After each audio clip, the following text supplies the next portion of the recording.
Ministerio Internacional Casa de Santidad presenta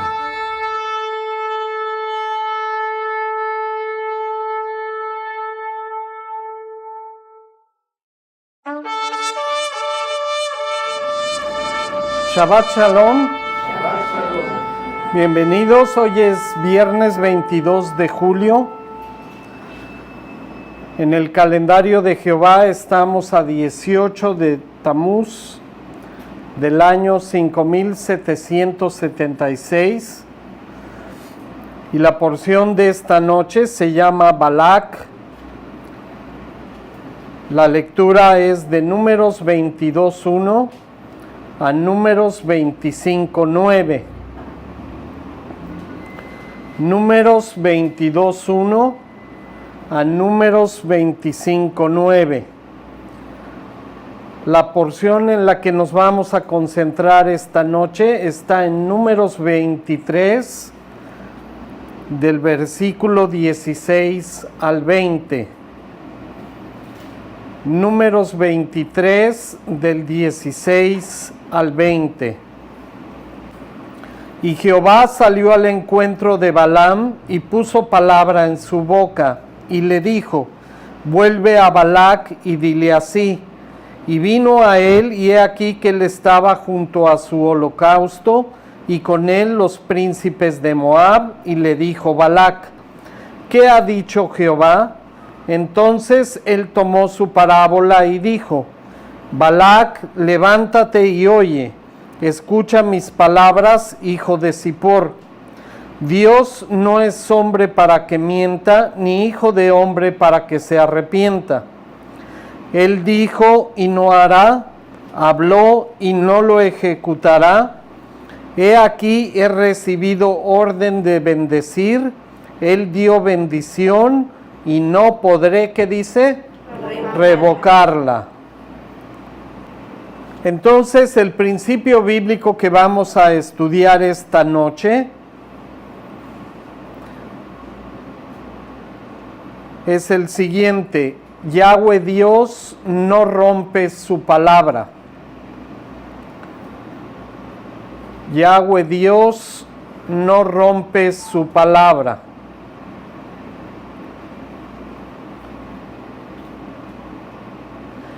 En toda la Escritura podemos estar seguros de algo.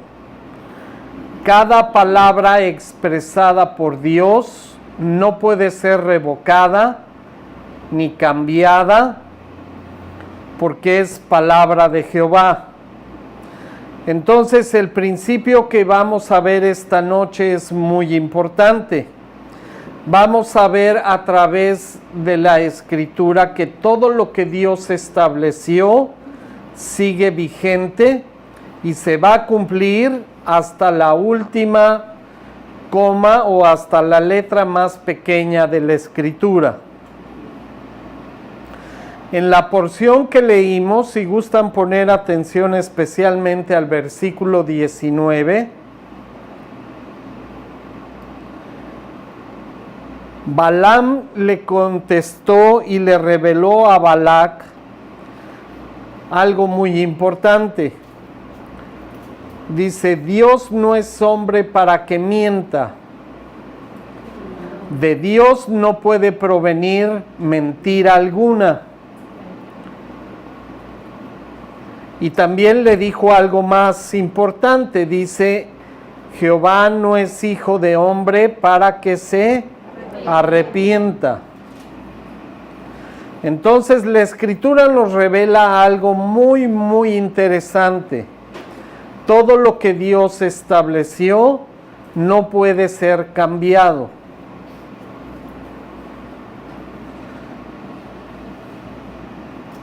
Todo lo que Jehová dijo, si ven el final del versículo 19, todo se va a hacer.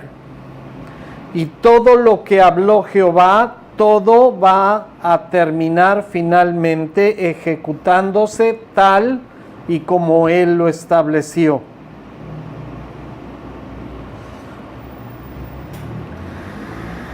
En este caso, Dios le había dicho a Balaam que comunicara a Balac que él no podía maldecir a su pueblo,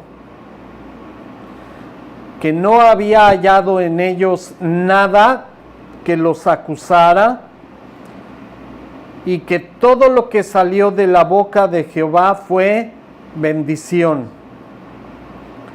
Entonces, eso no va a cambiar.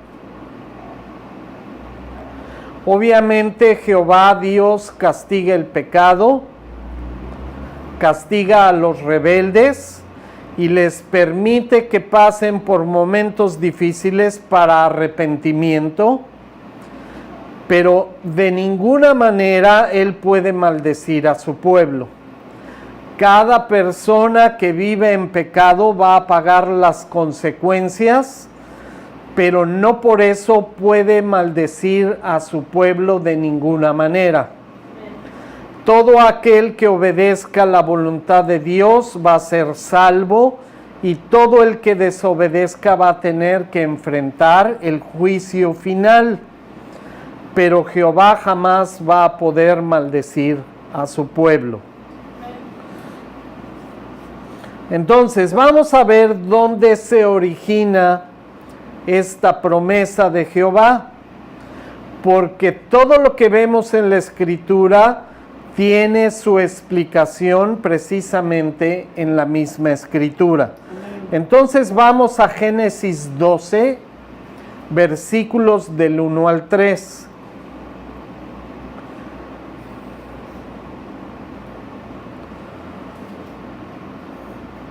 Génesis 12, del 1 al 3. Pero Jehová había dicho a Abraham: vete de tu tierra y de tu parentela y de la casa de tu padre a la tierra que te mostraré. Y haré de ti, ¿qué dice ahí? Una nación grande. Se está refiriendo obviamente al pueblo de Israel. Y te bendeciré y engrandeceré tu nombre y serás, ¿qué dice ahí? Bendición. Bendeciré a los que te bendijeren, y a los que te maldijeren, maldeciré, y serán benditas en ti todas las familias de la tierra. Entonces vamos a ver algo muy importante. La promesa de Dios empezó con Abraham, pero esta promesa era para Abraham y para su descendencia. Entonces vino Abraham, Isaac y finalmente Jacob. De Jacob es muy interesante porque fue la primera vez que Dios le cambió el nombre y aparece en toda la Escritura por primera vez el nombre de Israel. Entonces Dios reveló el nombre de su pueblo, el pueblo de Israel. Y a través de este pueblo, por la descendencia de Abraham,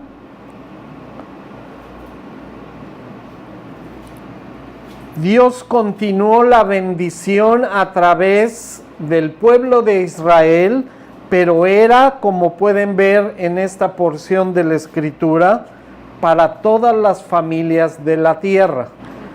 Era para todas las familias de la tierra, pero de todos aquellos que se arrepintieran, se reconciliaran con Dios y vivieran conforme a sus mandamientos. Entonces vemos que la promesa de bendición se origina desde Génesis 12 a través de Abraham y de su descendencia. En esta porción que leímos, cuando salen de Egipto, precisamente eran todos los descendientes de Abraham, de Isaac y de Jacob. Era el pueblo que Dios había elegido, les había puesto por nombre Israel, y créanme que eso no cambió y no va a cambiar. El nombre del pueblo de Dios siempre va a ser Israel. Entonces, este principio bíblico nos ayuda a saber que Dios no es un Dios como los seres humanos, que podemos jurar amor y después de unos meses, podemos decir, pues ya no te amo, o ya no siento lo mismo. Dios es un Dios de palabra y sus promesas continúan a través de los siglos hasta que todo se cumpla. Entonces el pueblo de Dios fue, es y siempre será Israel. Para Dios hay un solo pueblo, el pueblo de Jehová. No son dos ni tres, es un solo pueblo. Hoy en día equivocadamente se nos enseña que Yahweh Dios estableció dos pueblos diferentes, el pueblo de Israel y la iglesia, uno para reinar en el cielo y otro en la tierra, uno para ser raptado y el otro para experimentar la gran tribulación. La perversa teología del reemplazo ha dividido lo que Yahweh siempre ha querido unir. Y lo vamos a ver a través de la Escritura. Pero hay algo muy importante, como vemos este principio bíblico, Yahweh Dios no puede cambiar su palabra. Entonces, nosotros en realidad, ¿quiénes somos? Somos algo nuevo creado por Jesús en Shavuot o Pentecostés, llamado iglesia. ¿O quiénes somos en realidad? ¿Cambió Yahweh Dios su promesa y ahora tiene dos pueblos? Eso es lo que vamos a ver a través de la Escritura. Entonces la Biblia nos va a ayudar a descubrir qué fue lo que Dios estableció. La palabra de Dios no puede ser cambiada ni adulterada porque es la palabra del único Dios verdadero. Vamos a ver un versículo muy interesante en Mateo 16 del 17 al 18. Mateo 16, versículos 17 al 18. Jesús estaba platicando con sus apóstoles y estaba preguntándoles que la gente que vivía en ese tiempo en Jerusalén, ¿qué decían acerca de él? Y entonces es cuando vamos a leer estos dos versículos.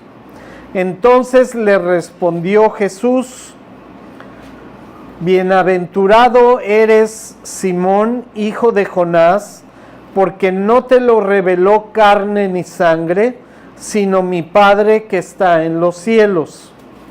Y yo también te digo que tú eres Pedro, y sobre esta roca edificaré, ¿qué dice ahí? Mi iglesia, y las puertas del Hades no prevalecerán contra ella. Entonces, ¿qué fue lo que le contestó Simón Pedro a Jesús que provocó esta contestación de parte de nuestro Mesías? Pedro le dijo: tú eres el Mesías, el Hijo de Dios. Entonces Jesús reconoce la unción del Espíritu Santo revelando esto a Pedro. Y lo más interesante es el versículo 18. Porque esta conversación se ha torcido a través de los años con un concepto totalmente diferente al que Jesús estaba explicando en estos versículos. Prácticamente lo que le estaba diciendo a Pedro o Petros que significa piedra pequeña, una piedra que podemos alzar con la mano sin ninguna dificultad. Le dice, tú eres Petros, y sobre esta Petra, se estaba refiriendo a él mismo, edificaré mi iglesia. Entonces le dice, tú Pedro eres una piedrita, pero yo soy la roca, el fundamento de la palabra de Dios, la piedra angular sobre la cual Dios estableció su reino y que es la base de nuestra fe. Y es una revelación muy importante, porque además le dice, las puertas del Hades no prevalecerán contra ella. Ahora, quiero que pongan mucha atención a esta palabra iglesia, porque la base de toda esta confusión y de esta interpretación equivocada es precisamente a partir de los términos que fueron mal traducidos en la Escritura. Entonces, iglesia en griego es la palabra eclesía, que significa reunión de ciudadanos llamados de su hogar a un lugar público, asamblea, congregación, y lo más interesante, pueden ver en su diccionario de Strongs que dice Asamblea de Israel. Y es algo muy importante. ¿Qué fue lo que sucedió entonces? Los traductores, en vez de traducir el significado de la palabra griega eclesía, lo único que hicieron fue transliterarla al idioma de cada traducción. Entonces, en vez de poner reunión de ciudadanos llamados de su hogar a un lugar público, asamblea, congregación o asamblea de Israel, pusieron el término iglesia. Cada vez que en su Biblia aparece en el Primer Testamento la palabra iglesia, en realidad debería de decir asamblea o congregación. Y Dios siempre se refería con asamblea y congregación al pueblo de Israel, como bien dice el diccionario de Strongs. Porque este concepto no era un concepto nuevo, no era un concepto que Dios a través de Jesús había ordenado cambiar para ahora crear dos cuerpos diferentes, sino se estaba refiriendo a los creyentes que se arrepentían, buscaban a Dios y se reconciliaban con Él. Entonces, vamos a ver varias cosas muy interesantes. En el Primer Testamento, o como le llamamos de manera equivocada el Antiguo Testamento, ustedes pueden buscar en toda la Escritura, de Génesis a Malaquías, y no van a encontrar en ningún lugar la palabra iglesia, a menos de que sea en el texto griego llamado la Septuaginta, donde del idioma hebreo se hizo una traducción del hebreo al griego, porque esta palabra eclesía significa congregación o asamblea, pero ya traducido del hebreo al español no van a encontrar este concepto. porque no existe, es algo que Dios jamás intentó crear o no fue algo nuevo que Él estaba desarrollando. Vamos a ver algunas cosas. Siempre que el Nuevo Testamento, como dije con anterioridad, aparece la palabra iglesia, siempre debería de decir congregación o asamblea. En el Antiguo Testamento la palabra congregación es la palabra hebrea edá, con H al final, edá, E-D-A-H. La palabra congregación en hebreo es la palabra edá y aparece, adivinen cuántas veces. 149 veces en 140 versículos del Antiguo Testamento. Congregación. Vamos a ver dos ejemplos. Éxodo 12, versículo 3.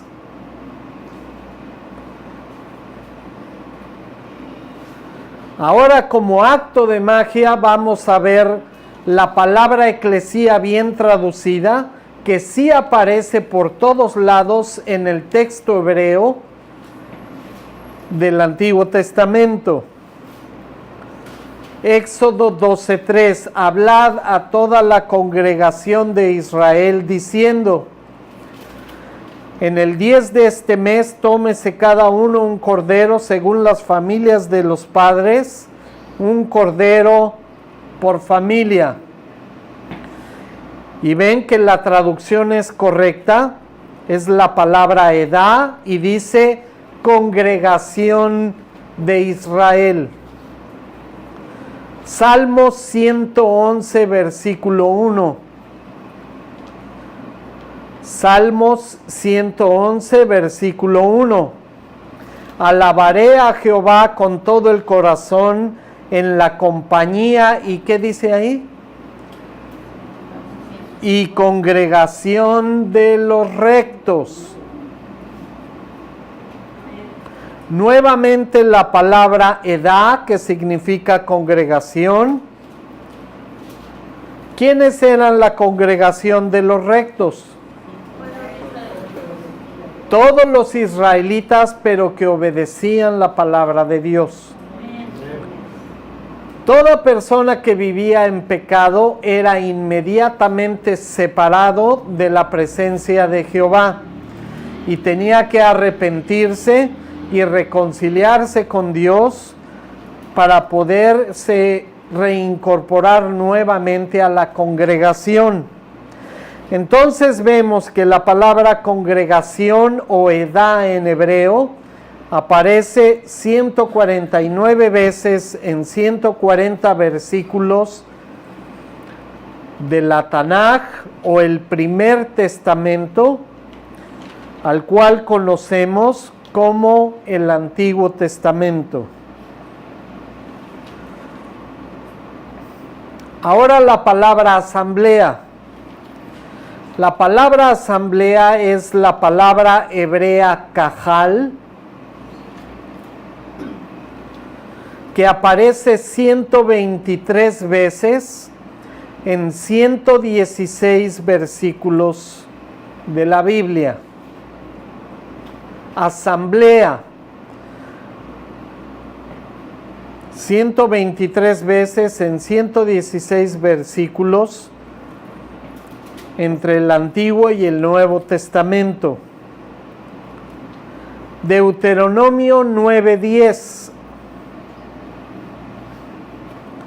Y me dio Jehová las 2 tablas de piedra escritas con el dedo de Dios, y en ellas estaba escrito según todas las palabras que os habló Jehová en el monte, de en medio del fuego, el día de, ¿qué dice ahí?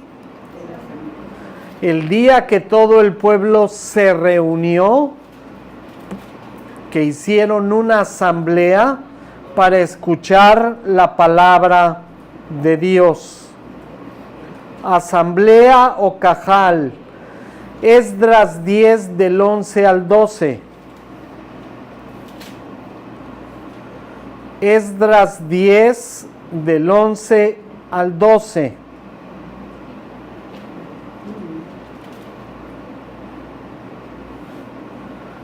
Ahora pues, denle gloria a Jehová Dios de sus padres y hagan su voluntad y apártense de los pueblos de las tierras y de las mujeres extranjeras. Y respondió ¿quién? Toda la asamblea, y dijeron en alta voz, así se haga conforme a tu palabra. Toda la asamblea de Israel contestó a una sola voz, así se haga conforme a tu palabra. Entonces, el término eclesía en hebreo no existe, porque es una transliteración del griego.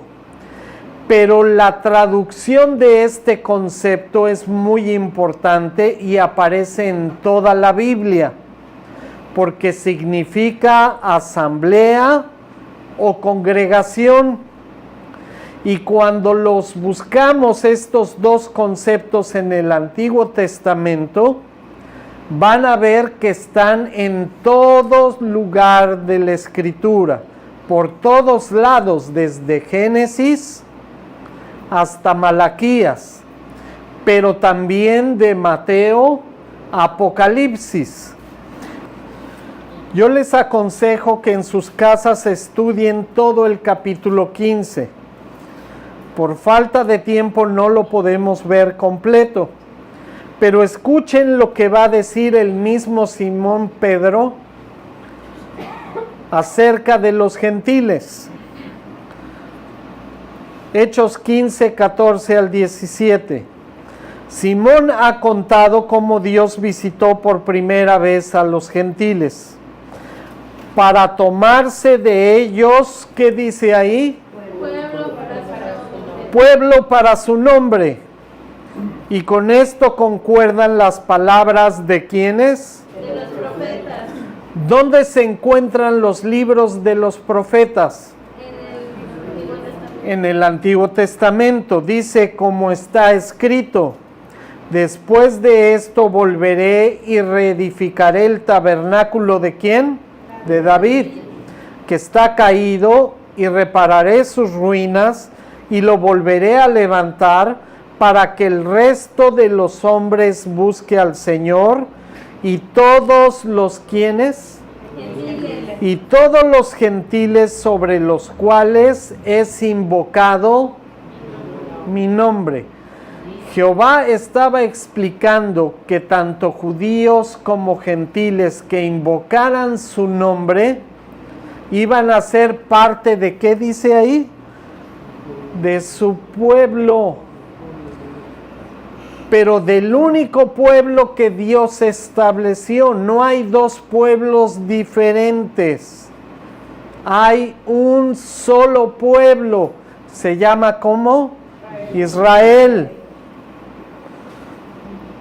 Efesios 2 del 13 al 16. No podemos estudiar la Biblia fuera de contexto. Tenemos que buscar todos los rastros de lo que estamos estudiando para poder entender lo que Dios estableció en su palabra. Pongan mucha atención a lo que va a explicar Pablo aquí. Efesios 2, 13 al 16. Pero ahora ¿en quién?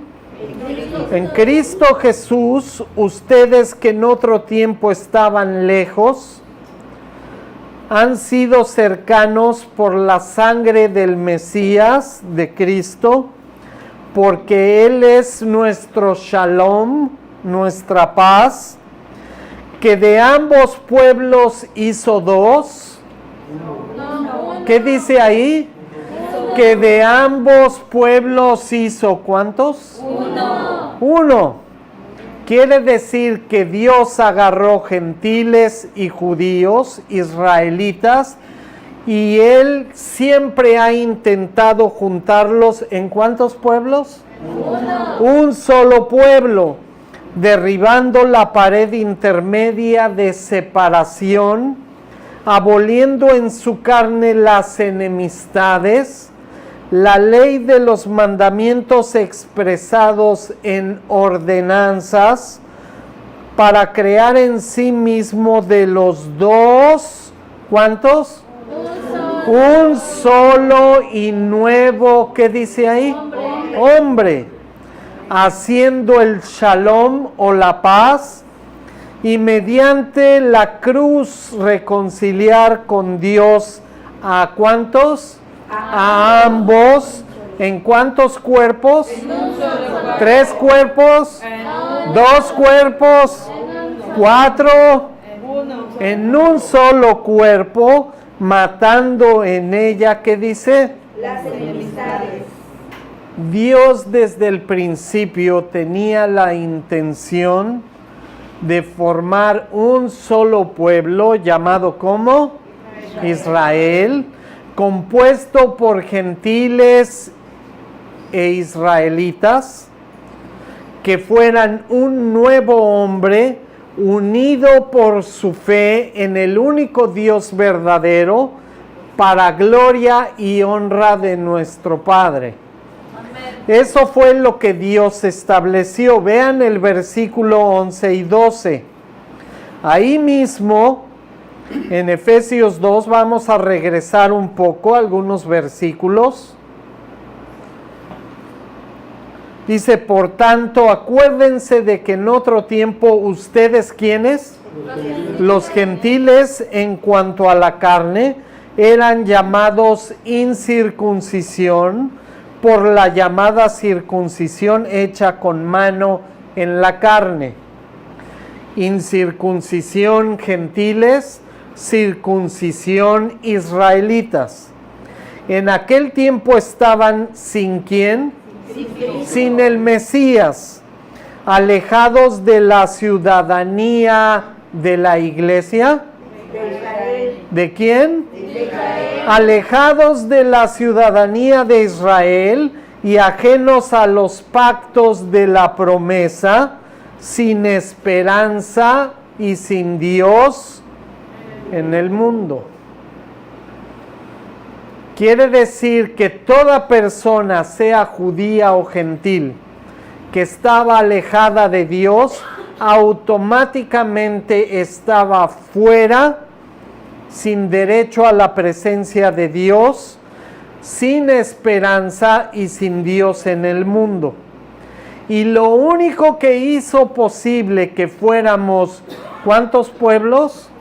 Un solo pueblo, fue nuestra fe en Dios, que nos hace un nuevo hombre, judíos y gentiles, israelitas y gentiles, para gloria del único Dios verdadero. Amén. Vean el versículo 19 al 22.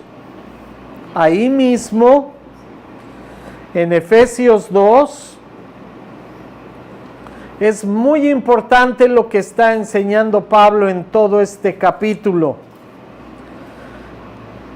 ¿Quiénes eran los efesios? ¿Eran judíos? No. Eran gentiles. Y les estaba explicando que gracias a su fe en el Mesías, ahora eran juntamente conciudadanos con el pueblo de Israel. Dice, así que ya no son extranjeros ni advenedizos, sino conciudadanos de ¿quiénes? De los santos. Y miembros de la familia de ¿quién? De Dios. Edificados sobre el fundamento de los apóstoles y de ¿quiénes más? Profetas. Antiguo Testamento y Nuevo Testamento. Siendo la principal piedra del ángulo ¿quién? Jesucristo. ¿Quién dijimos que era la piedra angular?